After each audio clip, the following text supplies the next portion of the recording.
Kami tidak ada hubungan hukum dengan gembel, tidak. Karena yang dituntut itu siapa namanya? Gembala. Itu penjualikan kan, pasal penjualikan punya tanah seluas ini. Dan jangan juga aparat pengadilan itu berlaku adil lah, berlaku kebenaran lah. Jangan dimainin. Kalau menurut saya nggak tahu siapa yang berperkara, karena selama ini juga dari pihak keluarga dan pihak NPJ Kala belum pernah berperkara. Nah, nanti setelah 93 karena ini sudah beralih, maka PBB juga beralih itu ke NPJ Kala.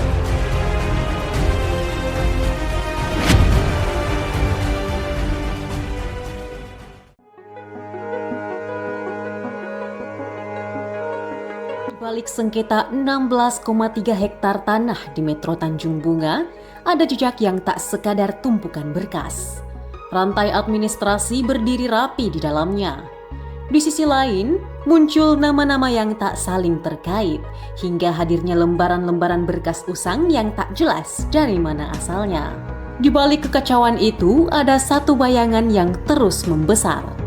Bayangan bahwa konflik ini bukan muncul dengan sendirinya, tapi digerakkan oleh tangan-tangan yang tahu persis cara mengaburkan kebenaran.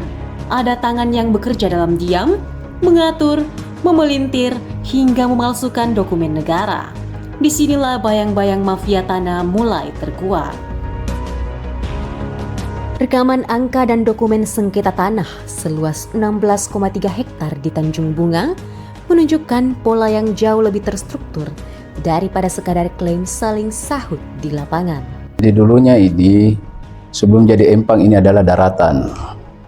Dibuat tahun 57 itu daratan. Nanti setelah tahun 57 itu Andi Ijo meminta ke distrik Karwisi, saat itu kepala distrik Karenta Karwisi.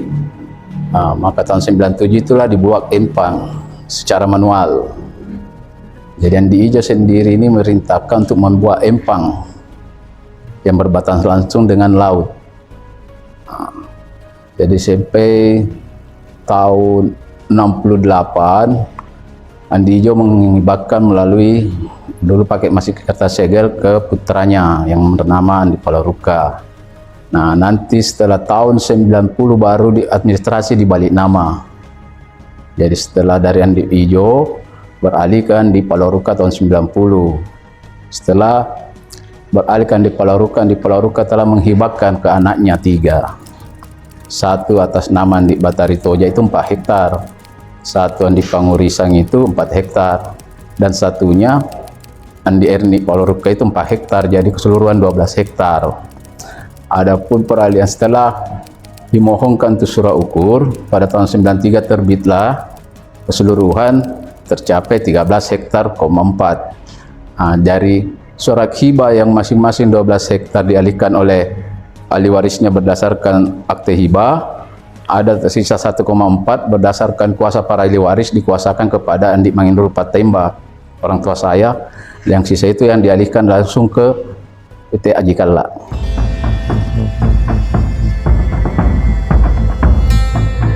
Pada tahun 2008, ahli waris Andi Palawaruka kembali menjual tanah kepada PT Haji Kala seluas 2,9 hektar yang masih merupakan bagian dari bidang tanah Blok 5 Persil 50 D Angka Romawi 4. Penjualan tanah tersebut berdasarkan Akta Pengalihan Hak atau APH yang dibuat pada tahun 2008. Tanah yang dimiliki oleh PT Haji Kala seluas 16,3 hektar adalah tanah yang diperoleh dengan cara jual beli dari keturunan Andi Ijo Karaeng Lalolang, Raja Goa ke-36, dan Bupati Goa pertama. Tanah tersebut adalah tanah yang asal pemilikan, penguasaan, dan pemanfaatannya secara vertikal turun-temurun. Ya, sepengetahuan saya Mulyon ini pernah kerjasama sama Pak Musurang. Dia dibangun suatu perusahaan namanya CV Tanah Air. Memang itu CV Tanah Air membebaskan tanah juga awalnya dulu di sana, Tanjung. Nah, ini yang saya kurang tahu juga Mulyon yang mana, karena belum pernah kita lihat secara notifikasinya apakah dia pernah beli, mana akte jual belinya, yang mana dia beli. Ya kan kalau memang dia pernah beli pasti ada dasarnya. Nah, tidak kayak NPJ Kala. Kala ada akte jual belinya dari keluarga kerajaan. siapa Mulyono Tanuwijaya? Seperti apa jaringannya? Di era 1980 hingga 1990-an, muncul jaringan pemain tanah di pinggiran Makassar. Mulyono Tanuwijaya sebagai pemilik modal, Budianto Pamusureng sebagai orang kepercayaan, Hamid Daeng Lau sebagai anak buah, dan Manyombalang Daeng Solong sebagai orang lapangan, pencari tanah, sekaligus penerima kuasa mengurus jual beli. Mereka bergerak di tengah situasi ketika warga keturunan Tionghoa sulit membeli tanah atas nama sendiri. Nama-nama lokal dipinjam untuk mengelabui pembatasan. Dalam situasi itulah terjadi berbagai transaksi yang kemudian hari dikaitkan dengan Tanjung Bunga. Pecah kongsi terjadi ketika sebagian tanah yang diklaim sudah dibayar Mulyono tidak juga diserahkan.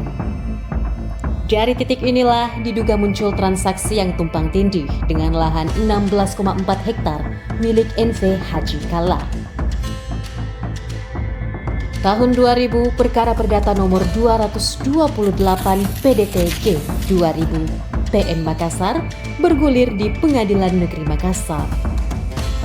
Dokumen inilah yang kelak menjadi dasar klaim GMTD bahwa posisinya sah di atas sebagian lahan Tanjung Bunga.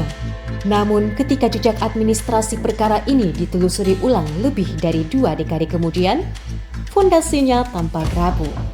Alamat Budianto Pamusureng dalam berkas perkara tercantum di Jalan Dr. Ratulangi nomor 27 Makassar. Penelusuran di lapangan tidak menemukan nomor tersebut. Numerasi di poros jalan hanya memuat nomor 70 ke atas. Satu-satunya 27 berada di lorong lain dan bukan milik keluarga Pamusureng. Alamat pihak lain juga bermasalah. Rumah Manyombalang di Pondok Indah memang ada dan dihuni istrinya.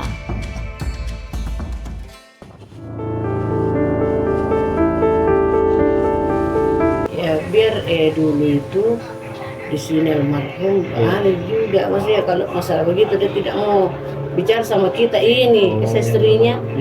Iya, saya bukan urusanmu. Jadi kita juga tidak tahu, ditanya-tanya juga kita tidak tahu. Pak Mulyono memang kenal sama Bapak juga? Iya, Pergi dia dengan- punya perumahan ini. Oh. Pondok Indah. Dia mempunyai ini perumahan, dia yang beli. Jadi Pak Mulyono sama developernya. Iya. jadi sama suami Bu biasa pernah berinteraksi. Pernah sama almarhum semasa hidupnya. Karena antara Pak Mulyono dengan Pak Pamusureng itu kan dia bersahabat. Almarhum ini ikut di Pamusureng. Sementara alamat Abdul Rahman dalam dokumen lama tak lagi cocok dalam pembagian RT RW kini. Dan butuh beberapa hari penelusuran hingga rumah keluarganya ditemukan di kawasan Malengkeri. Di titik inilah fakta penting terbuka. Setelah Abdul Rahman wafat, berkas perkara yang menumpuk sebagian sempat diambil orang. Sisanya dibuang dan dibakar oleh keluarga. Rincik, surat kuasa, peta bidang, dan arsip lain yang menjadi dasar perkara 2000 praktis tidak lagi bisa diverifikasi. Artinya, putusan yang selama ini dijadikan rujukan GMTD berdiri di atas dokumen yang kini tak dapat diuji kembali. Karena begini awalnya, itu saya tanya, itu berkas, saya lihat nama, oh ini namanya ini. Saya satukan itu, satu map, jadi bersusun-susun itu map biasa, kalau banyak mapnya, saya kasih susun-susun, baru saya ikat. Saya simpan di lemari. Mungkin 1 tahun lebih saya simpan di lemari, tidak ada yang cari. Nah, saya simpan ada kebetulan ada nuku di dalam rumah kosku itu, saya jadikan gudang 1 kamar, saya simpan semua di situ. Datang hujan biasa kena. Nah, lama-lama saya bakar. Oh jadi dibakar itu? Bakar, semua saya bakar, tidak ada yang ambil. Saya bakar semua karena aku pikir tidak ada yang cari. Saya menunggu kok dong. Saya tunggu. Siapa tahu ada ini yang cari berkas. Nah, ternyata tidak ada yang cari. Jadi saya bakar. Aku pikir tidak penting mungkin. Bu, kalau waktu kita susun itu dokumen-dokumen, apakah banyak berkasnya Pak Mulyono? Pak Mulyono ada, iya, mungkin sebegini. Bu, banyak Bu. Iya, termasuk begini. Iya, begini. Tapi itu berkas sudah urusan juga, agak Nggak terlalu Karena lama juga. Iya, lama. Kalau Pak Mulyono nggak pernah ketemu. Dalam wawancara khusus, Sekretaris Provinsi Sulawesi Selatan, Jufri Rahman, menjelaskan kondisi terbaru polemik lahan 16,3 hektar di GMTD.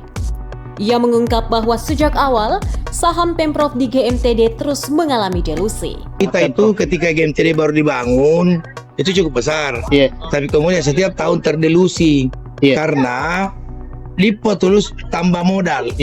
Sementara Pemprov kesulitan untuk menambah modal. Sehingga konsekuensinya adalah besaran saham kita berkurang. Itu namanya terdelusi. Jufri juga menyoroti persoalan dividen. Bertahun-tahun GMTD tidak pernah membagikan keuntungan dengan alasan pandemi COVID-19. Namun setelah Jaksa Pengacara Negara turun tangan, terbukti ada pemasukan dari anak usaha.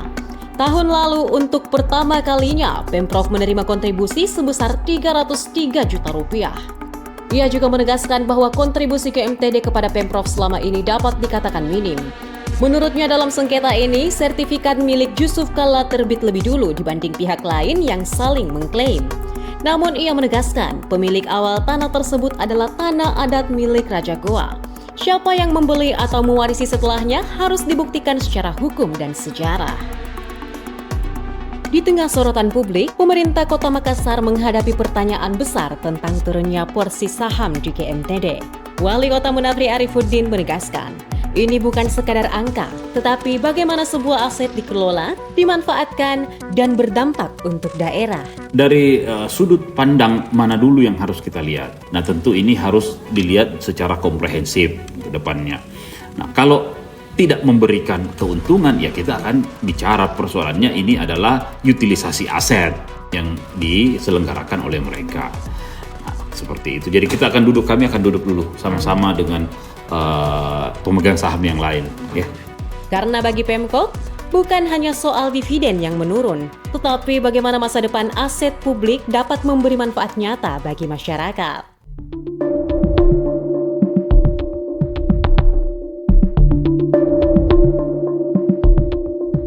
Skema dugaan rekayasa gugatan.